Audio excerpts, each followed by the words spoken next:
Hey guys, I'm Davey Wavy for Himeros.tv, and I'm here with Dr. Greg. Hello. Today we are going to be talking about one of my favorite subjects, masturbating. Cool. I have a quick little story, which is like where this video comes from, no pun intended. I had a surgery not too long ago, and afterwards the doctor was like, oh, just so you know, like you can't masturbate for 4 weeks. And it was just kind of this like really quick like aside, like, oh, like, you know, just so you know. And I was like, huh? Like, I can't masturbate for 4 weeks. I was like, I don't think that's possible. He actually said no sexual activity.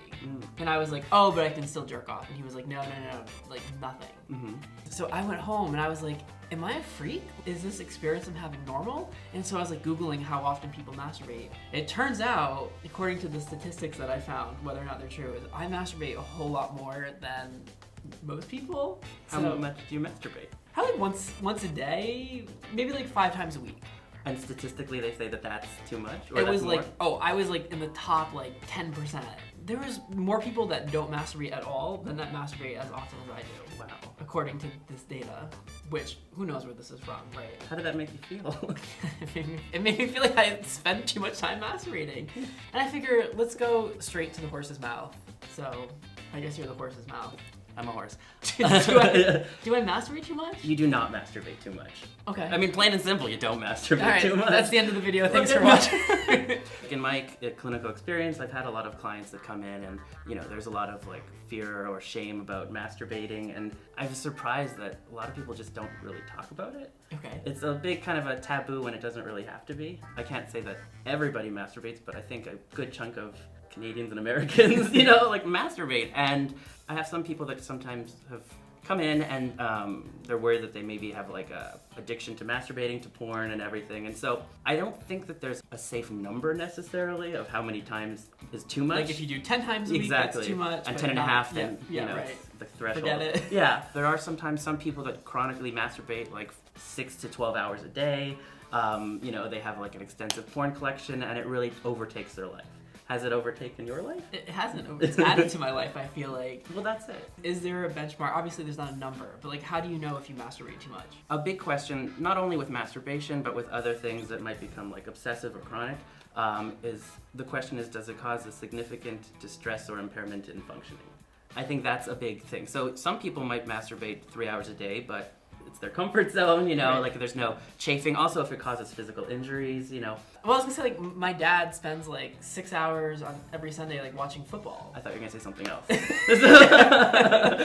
He's been saying, and no one's like, oh, he's addicted to football. Well, that's it. And so for some people, it's also situational. If let's say you have a job that you're working several hours a day, but those 3 hours of masturbating, you know, really taking your time, that might cause a significant distress or impairment in your daily functioning. But if you're unemployed, have nothing to do, it's not hurting anybody, you know, 3 hours a day, that might be okay. Okay, so if I'm like masturbating instead of going to work, if I'm masturbating instead Yes. of going on a date, like if there's things in my life that aren't happening because I'm jerking off, Exactly. then I might be treading into the territory too much. If you're masturbating so much that it causes chafing, rashes, irritations.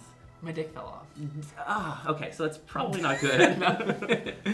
Is it good? Like, is masturbating, are there benefits of masturbating? Like, Yeah, I mean, do I need to tell you really? Like, it feels great. It reduces stress. You know, it releases endorphins. The biggest thing too is that it's not really necessarily hurting anybody. And yeah, I remember the first time I masturbated, I felt so guilty after I did it. Like, I was raised Catholic, and I was like, oh my god, like I'm totally gonna burn in hell. I'm never doing this again. And I think I made it like 2 weeks. It's probably the longest like span that I've ever gone.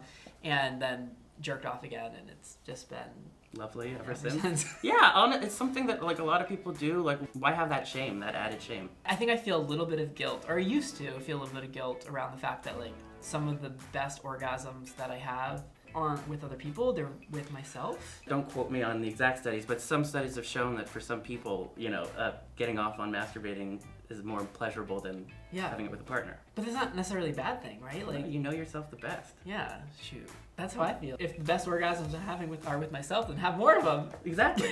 Yeah. Is there anything else you want people to know about masturbating? I mean, it's a personal choice. Some people don't masturbate. I'm not friends with them. No, I know. But like, I mean, there's some people that it's just, they don't get off on that. They don't like it. You know, it's really everybody's personal choice. And some people masturbate I'm making this term up, but sort of more ethically, like what materials they look at. Some people don't want to. Oh, I thought it was like what they did with the compost. No. They put it in their organic compost. Yeah, no. They recycle it. Yeah, they recycle it. Also, sometimes there is, the materials that some people watch, it's like they don't necessarily want to watch like exploitative porn or things that kind of fit into the heteronormative, or hypermasculinity kind of context. So like grass-fed masturbation. Kinda, Yeah. Yeah, organic, grain-fed. That's a great point. And where can people get more of you? www.drgregmendelson.com. So DrGregmendelson.com. Awesome. Yeah. Thanks for being here. My pleasure. Before you guys go, I just want to give a shout out to a website that I created called Himeros.tv. It's basically like a sexual playground for men who have sex with men. And each week we upload a different video that helps you take your sex and sexuality to the next level. And then we discuss it later in the week through a virtual classroom. It's a lot of fun. It's amazing. I'm super passionate about it. It's kind of like, it's like porn, but better. So I hope to see you there. It is Himeros.tv.